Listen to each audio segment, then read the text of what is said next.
Welcome to G Fun Facts Online, where we dig deep into the stories that shape our world. Today, we're traveling back in time to Iron Age Britain, to a place called Maiden Castle in Dorset, England. For decades, this imposing hill fort has been the poster child for Roman brutality, the site of a supposed horrific massacre that marked the violent conquest of Britain. But what if I told you that story, the one etched into historical literature and our collective imagination, might not be the whole truth? Get ready, because recent archaeo-forensic research is flipping this narrative on its head. The traditional tale, largely thanks to archaeologist Sir Mortimer Wheeler's excavations back in the 1930s, was dramatic. He painted a vivid picture of a war cemetery where the native Durotrigus tribe made a last, desperate stand against the mighty Roman legions in AD 43. Wheeler described finding skeletons with gruesome injuries, some even with projectile points still embedded in their bones. One skeleton, famously believed to have a Roman ballista bolt in its spine, became the iconic symbol of this savage Roman victory. This story of slaughter and conquest defined our understanding of the end of the Iron Age in Britain. But science, as it often does, has thrown a spanner in the works. A new wave of analysis, using modern forensic techniques and extensive radiocarbon dating, is telling a very different story. A groundbreaking study by archaeologists from Bournemouth University, published in the Oxford Journal of Archaeology, suggests that the dead of Maiden Castle didn't all perish in one cataclysmic Roman attack. So what did they find? Dr. Martin Smith, an associate professor in forensic and biological anthropology at Bournemouth University, who examined the human remains, put it this way: the find of dozens of human skeletons displaying lethal weapon injuries was never in doubt. However, by undertaking a systematic program of radiocarbon dating, we have been able to establish that these individuals died over a period of decades, rather than a single terrible event. Decades. This is crucial. It means the violence wasn't a one-off Roman holiday, but stretched from the late 1st century BC into the early 1st century AD, mostly before the Romans even arrived in force. Think about that. The story shifts from a single, brutal Roman massacre to a prolonged period of local conflict and societal stress among the Britons themselves, leading up to the Roman conquest. The injuries observed, blunt force trauma, sharp force lesions, embedded projectiles, while definitely violent, don't show the specific patterns you'd expect from a pitched battle against organized Roman soldiers.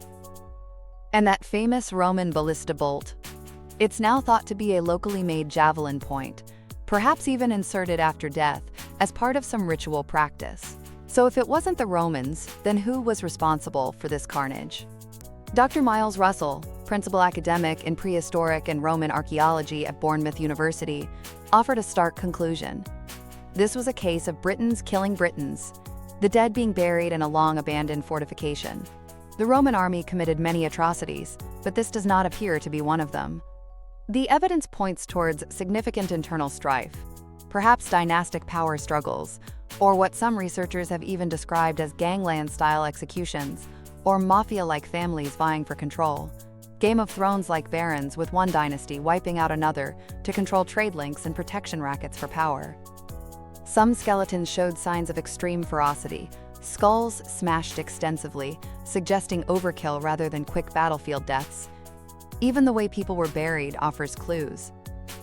The variations in burial practices suggest complex social dynamics, maybe coexisting cultures or intricate social layers within Iron Age society, not the hasty mass burials you'd expect after an enemy invasion.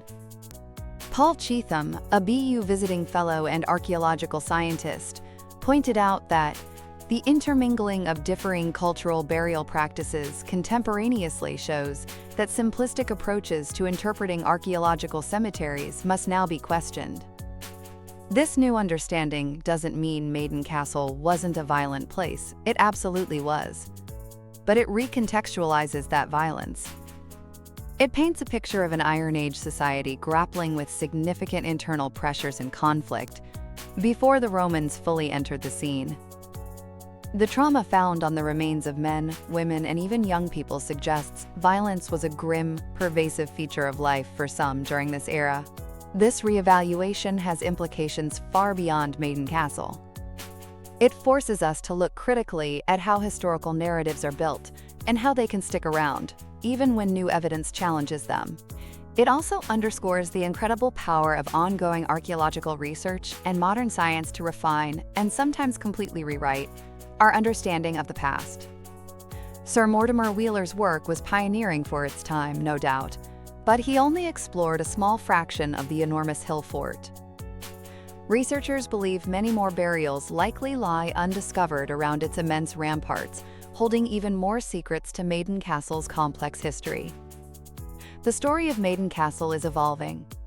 It's shifting from a straightforward tale of heroic Britons versus Roman invaders to a much more nuanced and arguably more fascinating account of Iron Age life, a life fraught with internal conflict, social upheaval, and the looming shadow of an approaching empire. The archaeo-forensics of conflict are peeling back layers of myth, revealing a richer, more human, and ultimately more complex story of this iconic British landmark. Thanks for joining us on G Fun Facts Online. Until next time, keep questioning, keep exploring, and keep learning.